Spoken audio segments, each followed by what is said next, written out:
श्रीराम.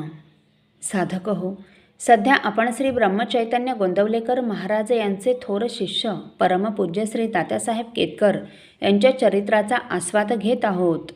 तसेच रविवारी श्री महाराजांच्या काही भक्तांचे अनुभव ऐकणार आहोत. परमपूज्य श्री तात्यासाहेब केतकर यांच्या चरित्राचे संकलक तीर्थस्वरूप वा रा अंतरकर हे तीर्थस्वरूप श्रीमती इंदिराबाई रानडे यांची परमपूज्य श्री तात्यासाहेबांच्या संबंधित आठवण सांगतात. परमपूज्य तात्यांना आम्ही प्रथम 1955 साली पाहिले. त्यानंतर पुढील वर्षी त्यांच्या कन्या सौ विमलताई काळे यांच्याकडे ते आले असता त्यांना व श्री महाराजांना भेटलो. या पहिल्याच प्रसंगी कपिलतीर्थ मंडईपाशी राहणाऱ्या रेंदाळकर आजींकडे ही महाराजांची माणसे आहेत या शब्दात आमची ओळख करून दिली आणि तुमच्याकडे असलेल्या श्री महाराजांच्या पादुकांपुढे यांचे कीर्तन करवा असेही सांगितले. अशा तऱ्हेने त्यांनी सांगितल्यामुळे मी अगदी सामान्य कीर्तन करणारी स्त्री असूनही मला एक विशेष महत्त्व आले. त्याच्या पुढच्या वर्षी 1957 माझे वडील तीर्थस्वरूप गजानन महादेव जोगळेकर यांना भेटण्यासाठी रत्नागिरीत जाण्यासाठी आम्ही श्री महाराजांबरोबर निघालो. एक खाजगी गाडी ठरविली होती, परंतु अगदी ऐनवेळी ती बिघडली म्हणून दुसरी गाडी पाहिली तर तिची पेट्रोलची टाकीच गळकी निघाली. या गोंधळात 2 तास गेले. शेवटी जाणेच रहित झाले. त्यावेळी अंगात घातलेला कोट व टोपी काढता काढता पूज्य तात्या शांतपणे म्हणाले, आपल्याला जायची घाई कुठे आहे? आपण उद्या 40,000च्या मोटारीने म्हणजेच ST बसने जाऊ. त्यांच्या चेहऱ्यावर कोणत्याही तऱ्हेचा विषाद, निराशा, त्रासिकपणा असा भाव नव्हता. दुसऱ्या दिवशी सर्वजण ST बसने रत्नागिरीस गेलो. असो. इसवी सन 1960 श्री महाराज व भक्त मंडळींसह आम्हीही काशीयात्रेस गेलो. 90 माणसांच्या 3rd क्लासच्या डब्यात सुमारे 150 मंडळी होतो. सर्वांना पाय दुमडून किंवा बसूनच रात्रीची झोप घ्यावी लागे. पूज्य तात्यांसाठी वरच्या फळीच्या बर्थवर सोय केली होती, पण ते 2-3 तासातच खाली उतरत आणि आता माझी झोप झाली, दुसरे कोणीतरी तिथे झोपा असे म्हणत. सर्व प्रवासात ते शेवटच्या पंक्तीला जेवत आणि सर्वांची वारंवार चौकशी करून अडचणी दूर करीत. सुमारे 1962 पासून श्री महाराज कोल्हापूरला आमच्याकडे 5-6 वेळा आले.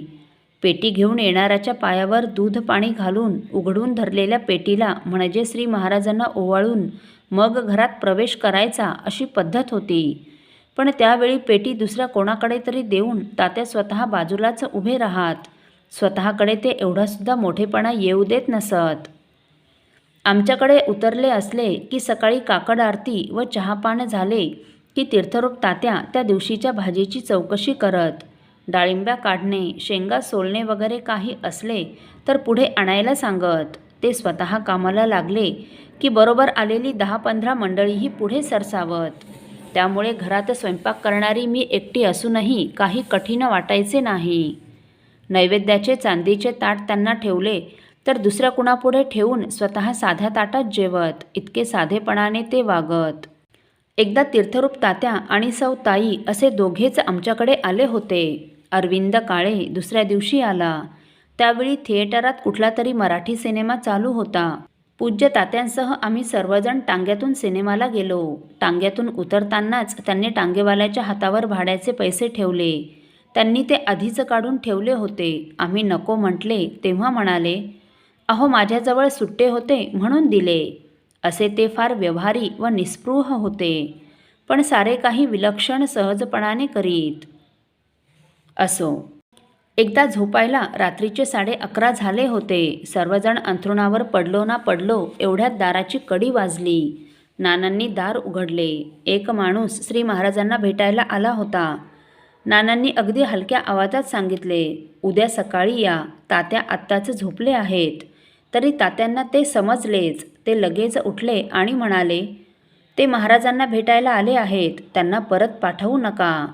महाराजांची भेट आणि संभाषण होऊन तो माणूस मोठ्या आनंदाने आणि समाधानाने परत गेला. श्री महाराजांपुढे तात्या स्वतःच्या देहाची कधीच तमा बाळगीत नसत. एका वर्षी पूज्य तात्या नवरात्राचे शेवटचे दिवस असताना थोडीशी मंडळी बरोबर घेऊन आले.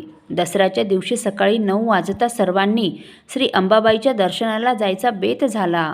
मी सोवळ्यात स्वयंपाक करीत होते तेव्हा मला वेळ नव्हताच. तीर्थरूप तात्या म्हणाले, तुम्ही पण चला. मी म्हटले, मला कसे जमणार? तेव्हा ते अत्यंत प्रेमाने म्हणाले, अगदी साधा वरण भाताचा स्वयंपाक करावा. तो परत आल्यावर होईल आणि आपल्याला जेवणाची कुठे घाई आहे. चला. या त्यांच्या प्रेमळ बोलण्याने मीही सर्वांबरोबर दर्शनाला गेले. आमच्या आयुष्यातला हा खरा दसरा झाला असे वाटले. असो. एकदा मे महिन्यात तीर्थरूप तात्या आले म्हणून जेवायला फणसाची सांदणे केली. एकूण 10-15 माणसे होती. त्यांच्या बेताचीच केली होती. पण भेटायला येणाऱ्या प्रत्येकाला प्रसादाला थांबावे म्हणून तीर्थरूप तात्यांनी थांबवून घेतले. होता होता एकूण 25-30 माणसे झाली. सांदणाची काय सोय करावी अशा चिंतेत मी पडले. तेवढ्यात तीर्थरूप तात्या स्वयंपाकघरात आले आणि म्हणाले, भात तेवढा आणखी टाकावा, बाकी सारे पुरेल. सर्वांची जेवणे झाली. केलेली सांदणे सर्वांना पुरली आणि 4-2 संध्याकाळला शिल्लकच राहिली. तीर्थरूप तात्यांचे ते मायेने ओथंबलेले शब्द अजून आठवतात आणि कंठ दाटून येतो. ते अगदी साधेपणाने वागत. कुणी भेटायला आले तर स्वतः उठून त्यांना बसायला सांगत. ते बैठकसुद्धा घालायचे. त्यामुळे आलेला माणूस विचारायचा, तात्यासाहेब कुठे आहेत? तात्या अगदी संकोचाने म्हणायचे, मीच तो. सर्व लोक त्यांच्या पायावर डोके ठेवायचे आणि तितके वेळा वाकून ते प्रत्येकाला नमस्कार करायचे. इतका साधा स्वभाव त्यांचा होता. असो. साधक हो, पुढील भागात आपण तीर्थस्वरूप अनंत देशपांडे पुणे यांची परमपूज्य श्री तात्यासाहेबांच्या संबंधित आठवण ऐकणार आहोत. श्रीराम समर्थ. आपल्यातील कोणा श्रींच्या भक्तांना श्रींचे काही अनुभव आले असतील तर कृपया आपण मला ते 9422843253 अथवा सुनील दादांच्या 9892608401 या व्हॉट्सअप नंबरवर कळवावेत अशी नम्र विनंती. श्रीराम समर्थ.